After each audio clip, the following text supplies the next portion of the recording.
All right. Jannik Sinner has beaten Novak Djokovic in a very good Shanghai final, which was full of high quality tennis and was really tight. Could have gone either way. But Jannik Sinner gets another title in his unbelievable 2024 year, confirming that he is the best player on hard court in the world and obviously the true world number one. And it was a legendary match. We're calling it that because of who was in the crowd. Roger Federer and Carlitos Alcaraz hung around to watch the great match, which any true tennis fan would if they were in Shanghai. So we're going to break down this match. We're going to go set by set. We're going to talk about why it's a good sign for Novak, actually, the way that he played, and talk about what this means for Sinner. This is The Slice presented by Betway. Let's get into it.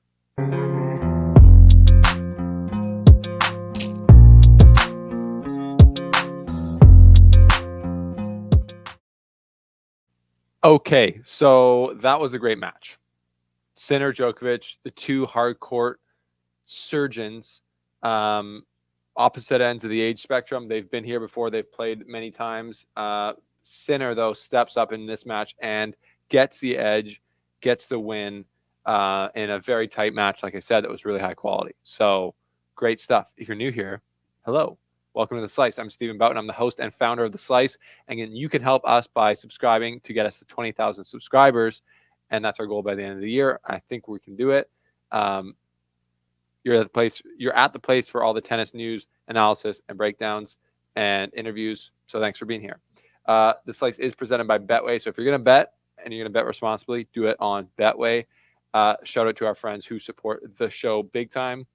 Okay, so yeah, Sinner takes out Djokovic in Shanghai in a very competitive match, like I said, and there was a few really interesting things that happened in this match that I think show just the incremental ways that Sinner's gotten better and better and better. And honestly, it's great showing. I mean, it shouldn't really surprise you, but it's a great showing back at the Shanghai tournament. The level he played at makes it to the final, barely loses to the world number one, best player on hard court in the world. So that's a good. I saw Sasha Osmo, friend of the show, say on Twitter that that's a very good sign for Novak's 2025 hopes, where his level of competition is at and level is at.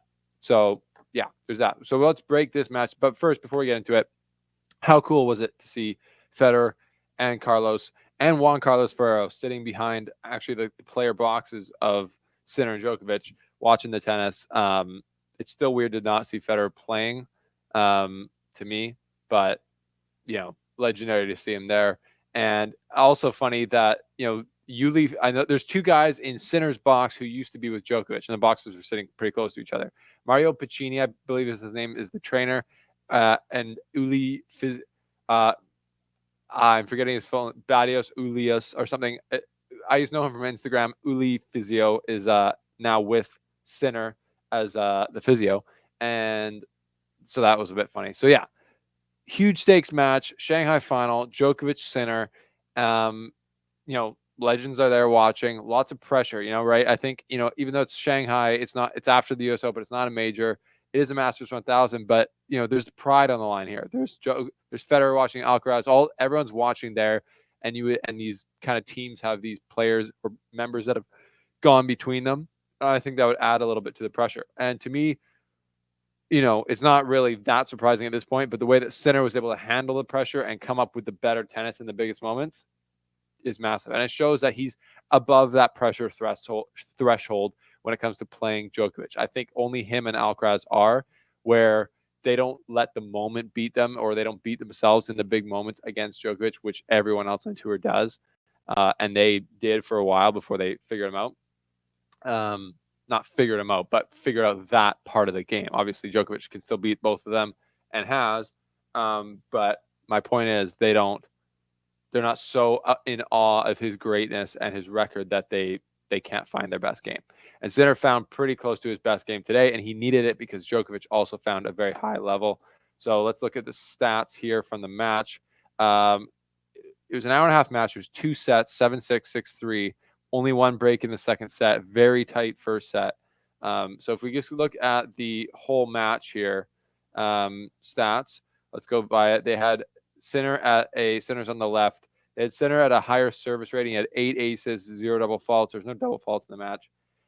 First serve percentage in higher for Djokovic, and they had an equal amount of first serve points won, with a slightly higher second serve points won on Sinner's side of the net.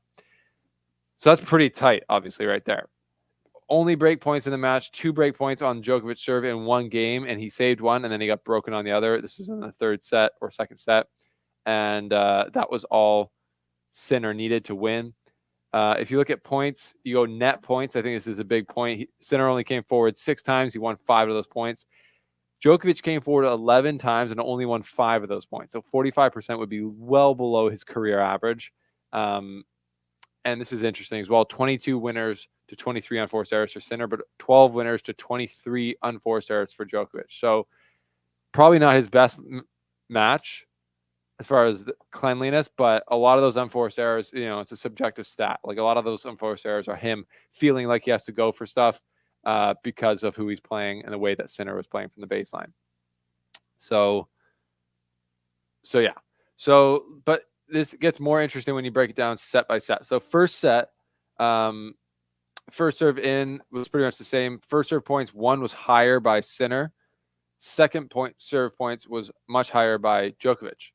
9 out of 11. And yeah, it was a very close set, although you could almost think that Djokovic played the better set. Sinner played the better tiebreaker, that's for sure, because he won it.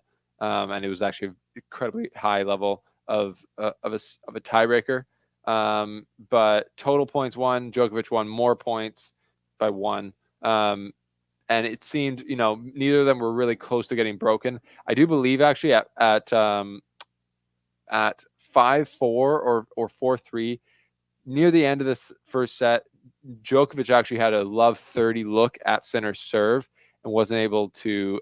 And I think that either would have given him the set or given him serving for the set, and that would have been a massive swing in the match. But Sinner did really well to come up with, I believe, a winner after that, or 2 unforced. Actually, it was 2 unreturned first serves after that, and then a winner. So Sinner played great in that moment. That was a tight moment in the first set. And then in the second set, so that's a very tight first set. They go to a tiebreaker. Sinner plays better. He plays bigger. He plays clutch. He hits winners. Djokovic has a couple unforced errors, I believe, in that tiebreaker. And that's all she wrote, right? It's a coin flip, essentially, in the tie breaks, and Sinner comes out with it in the first set. And then it looked like maybe, and the commentators were saying this, maybe Djokovic lost a little bit of gas in the second set. So he won a higher percentage of first serve points, but he had really lost, or Sinner was really maybe more confident on Djokovic's second serve. Sinner won 6 of the 9 points on Djokovic's second serve. He got 2 break points and converted one of them. 1 break. That's all she wrote.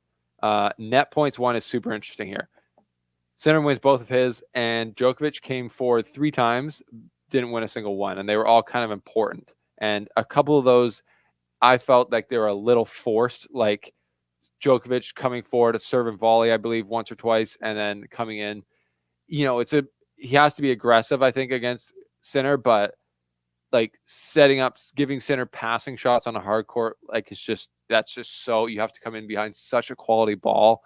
And I don't know if that was really the tactic that Djokovic needed to deploy today against Sinner. It's not like he wants to just sit on the baseline and rally, but Djokovic was able to hit winners and hit through the court from the baseline, and it was working for the most part. But then when he came forward, it did seem a bit forced, and Sinner was kind of able to eat it up and pass him or put it down at his feet.